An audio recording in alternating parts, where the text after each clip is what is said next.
Hi, my name is Farah Ameen. I am Bangladeshi American, although I was born in Pakistan and grew up in India. I came to the US to study at Indiana University, and 30 years later, here I am seeking a seat on the Jones Library Board of Trustees. When my husband and I moved from New York City in 2010 with our 10-month-old, I couldn't drive. Who needs a license in New York? So I'd often take the PVTA bus to the Jones with my toddler in her stroller. It was there and at the family center in town that I made my first mom friends. From the beginning, the librarians were welcoming and soon knew my family by name as they know most frequent users' names. Sometimes I'd even leave my toddler for a few minutes in the children's room while I quickly checked out books in the adult section. But the library's layout doesn't allow parents to browse while keeping an eye on their kids. And I was shocked when I realized the designated teen space is a dank, poorly lit corner of the basement.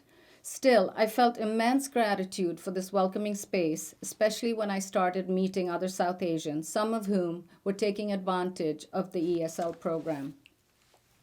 I come from a family of readers. Growing up in India, I wasn't exposed to libraries that offer services besides lending books. Since moving here, I've realized the Jones is the community center for many in town and from neighboring areas. It's where people from all walks of life gather to not only borrow books, puzzles, CDs, audiobooks, but also for access to computers, ESL classes, unplanned play dates, to meet other parents, and so much more. As I gained more information about the building, I realized that for all its charms, many aspects of the physical space are inadequate. The more I learned about the proposed upgrade plan and the possibility of securing state aid to help implement it, the more convinced I became that this was the right path forward. Yet, almost 10 years later, here we are with the plan still up in the air and some loud voices impeding crucial progress. Our daughter is now a sixth grader at Crocker Farm, where I've volunteered for 5 years, most recently as co chair of the PGO. Though she is partial to the Munson for the conveniently located candy jar, we love the Jones. But our town can no longer ignore that the building is not wheelchair accessible. It has too large a fossil fuel footprint. The atrium, which I'd initially gushed over, has become a water hazard and obstructs what could be free-flowing space on the second and third floors. The trustees believe that an investment in the Jones is so important to its mission that they applied for and received a 13.9 million state grant and then committed in writing to fund 6.6 million of the project. So the cost to Amherst residents wouldn't exceed 15.8 million. The latter amount is no higher than just making band-aid repairs, which will not address any long-term problems. The renovation and expansion plan will benefit the whole community, but is most crucial for less represented populations in town. Single parents, single and or low-income families who rent and don't have additional resources for books and computers, teens who don't have extra cash to hang out at coffee shops, immigrants who are relieved to find their communities so far from home.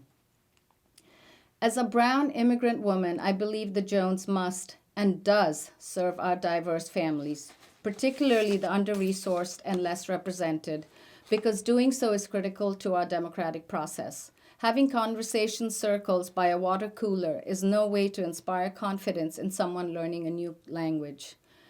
When I was deep in visa and college applications to get here, my father used to joke about the US being the land of milk and honey.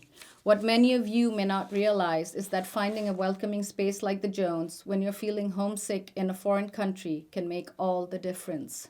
I'm here to ask you to please ignore the voices wrongly calling this a vanity project, saying it will not serve the BIPOC and marginalized communities. These are exactly the communities the expanded, renovated Jones will be better equipped to serve. I wouldn't be sitting here today if I didn't believe this to be the truth. I am grateful for the decades of trustees, including my husband, who have volunteered their time to support the library. And this is a moment in our town when there's a call for more representation. I would be that trustee with a different worldview. In Bangladesh, it's unthinkable to refuse government money to improve public services because that only deepens the vast gap between the haves and have-nots. The Jones Project is here to bridge that gap, to help you and me create the village to raise and support future generations. I sincerely hope you'll join me in voting yes for the library on November 2nd. Thank you.